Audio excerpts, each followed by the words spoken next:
Okay, so this exercise doesn't look like much, but if your neck is super tight, it's going to make an impact. So I am laying on my side on top of my pillow to give elevation so that I can lay my head down. And so here we're going to get started here. I'm going to cross my arms right here and have my hand on my shoulder. And then I'm going to start laying my head down until I start feeling a stretch in my neck. And I'm going to keep breathing through this stretch. Very important. Your neck is not going to detach. You're not going to tear any muscles. You're not going to hurt anything. That is the mentality you're going to have to achieve through all these IDS exercises, is that you're going to have to relax at this point of the exercise and allow the body to release and relax as it knows best. It's very easy to try to mentally stop everything, and then you're going to keep that limited range of motion, and you're never going to get past your normal range of motion. So we've been stretching here for about a minute. I would suggest laying here for a good 5 minutes, and we're going to shorten this up for the video, but then you're going to start raising your head straight up, only using the muscles along your neck here.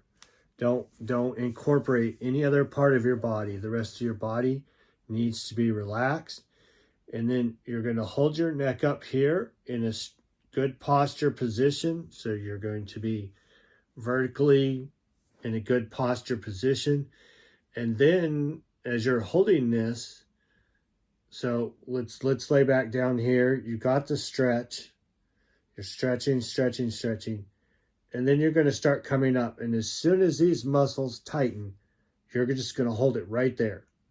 You're not going to go any farther. It's just as soon as they activate. We're not working on the strength of lifting your neck up. This is not what we're trying to do.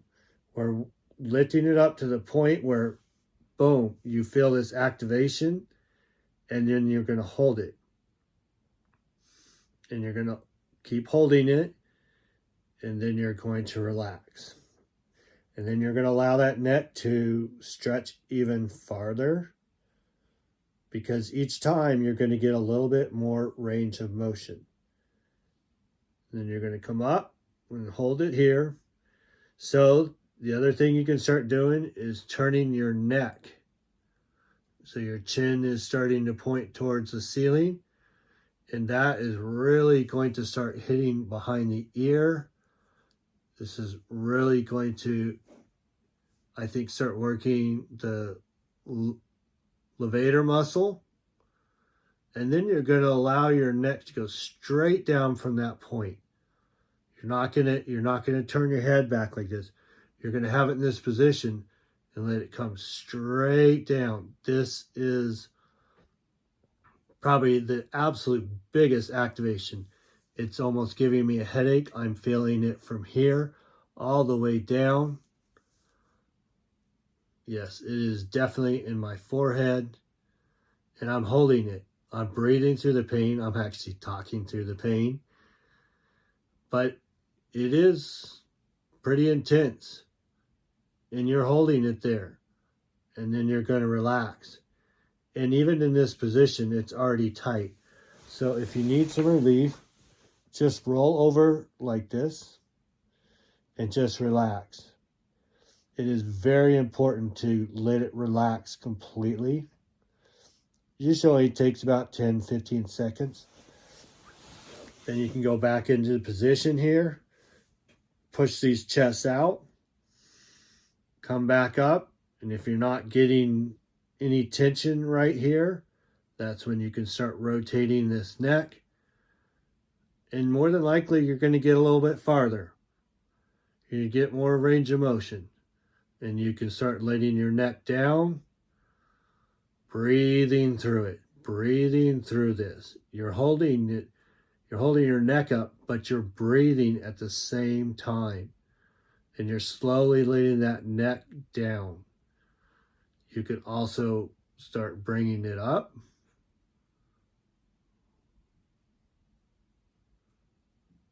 Hold it for as long as you can. And then when you're ready for a break, you might have to roll back over again like this. So you're going to repeat this process through the neck, and then you're going to go to the other side. I recommend doing it for probably a half an hour. The time flies by on these exercises, but it's very important to just allow the time to get the stretch out of the neck here. And so if you don't feel like you're getting anything out of this exercise, I would ask that, you just let's do a coaching call and let me help you with this, because this has been incredibly effective for me. It is definitely probably the bomb of all the exercises I've done. Now, with TOS compression going on at the same time, this possibly is not going to be as effective for you because you're combating the compression at the same time.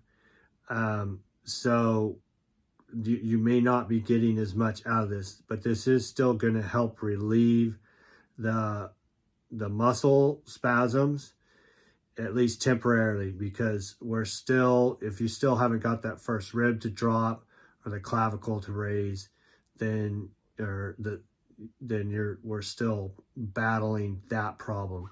And that's why I still recommend the scapula exercises first and foremost, because we have to stabilize that to allow the first rib to drop down. And I would appreciate any feedback, and that would be fantastic. Thank you.